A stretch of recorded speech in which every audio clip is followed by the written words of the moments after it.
Welcome to Baldy's Thoughts, where illusions are challenged and truth is brought to light. This is not about trends or popular opinion. This is about knowledge, the kind that shakes your foundation, the kind that forces you to see differently. If you have ever felt isolated because of what you know, if you have ever tried to free someone's mind only to be rejected, then this message is for you. Today, we reflect on what it truly means to carry truth in a world that prefers comfort over clarity. I didn't set out to become woke or spiritually enlightened. It wasn't a trend or a phase, it was a hunger. A deep, nagging sense that what I had been taught about life, religion, history wasn't the whole truth. I started researching not just one book, but 4 or 5 at a time. I wanted to cross-reference ideas, dig past the surface, and understand the authors themselves. Because if you don't know who wrote something, you'll never truly understand why they wrote it. I studied comparative religion. I explored the roots of belief systems and uncovered the common threads and contradictions. I didn't just read, I searched, and my journey wasn't limited to books. I stepped into the world of fraternal organizations as well. Starting at the foundational Prince Hall Blue Lodge, I worked my way through the degrees of the Scottish Rite and eventually entered the shrine. Each level peeled back more layers, revealed more codes, more rituals, more knowledge buried in plain sight. I didn't just belong to these spaces. I studied them, questioned them, challenged what I was told to accept. And every time I learned something new, something that changed how I saw the world, it was like a fire lit inside me. I wanted to share it. I thought the people I loved would feel that same spark. I imagined them lighting up with the same realization, ready to walk with me toward truth. I thought we'd build together, but that's not what happened. Instead, I was met with silence, resistance, sometimes even hostility. People didn't want to hear it, not because they had better information, but because they were comfortable in what they already believed.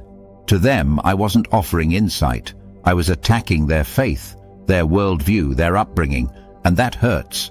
It hurts when you're not trying to destroy something. They just think you are, because what you're saying makes them uncomfortable. The truth is, most people don't want to know. As John Henrik Clarke said, and John G. Jackson echoed, the masses are asses. It's not just ignorance, it's chosen ignorance. People are trained to be this way. They watch their parents go to church every Sunday and survive, so they figure that's all it takes. They've got jobs, a social circle, maybe a church family, and they think that's enough. They're not looking to wake up, they just want to get through. I remember trying to explain something to my cousin once, and he told me, I got this far without knowing all that, so I don't need it. That hit hard, because it showed me just how little people value learning beyond what they already know. But one of the purposes of life is to learn. It's to awaken, to reconnect with the divine spark within us and return to the pleroma, the fullness of being beyond this illusion. Some believe they'll blow themselves up and receive virgins in paradise. Others imagine themselves walking through pearly gates and singing praises for eternity. But it's not love that keeps them loyal. It's fear. Fear of hell, fear of damnation, fear of burning for eternity if they dare to question what they've been taught. It's not devotion, it's spiritual blackmail. And it's painful to watch. Because when you truly wake up, you don't just lose illusions, you lose people, you lose conversations, you lose connection.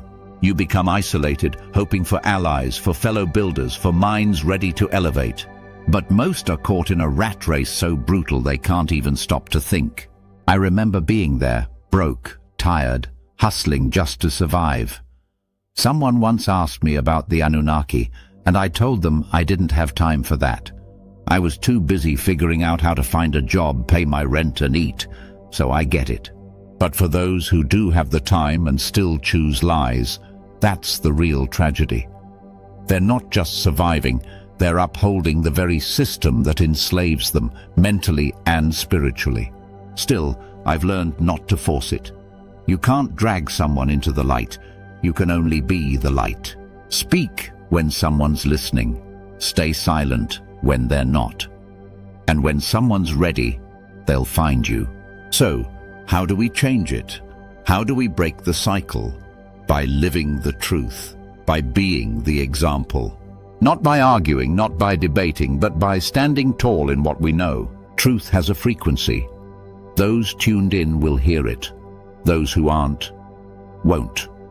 And that's okay, because this journey isn't for everyone, but for those who are ready. We build, we rise, together. You do not need a crowd to validate what is real. You only need the strength to carry it with conviction. If you feel alone in your awareness, misunderstood but awakened, know that you are not alone. There are others who see beyond the surface, who question, who seek, and who build. We are here. Subscribe, share, and continue the journey with Baldy's thoughts. The world may ignore the truth, but it will not silence those who live it.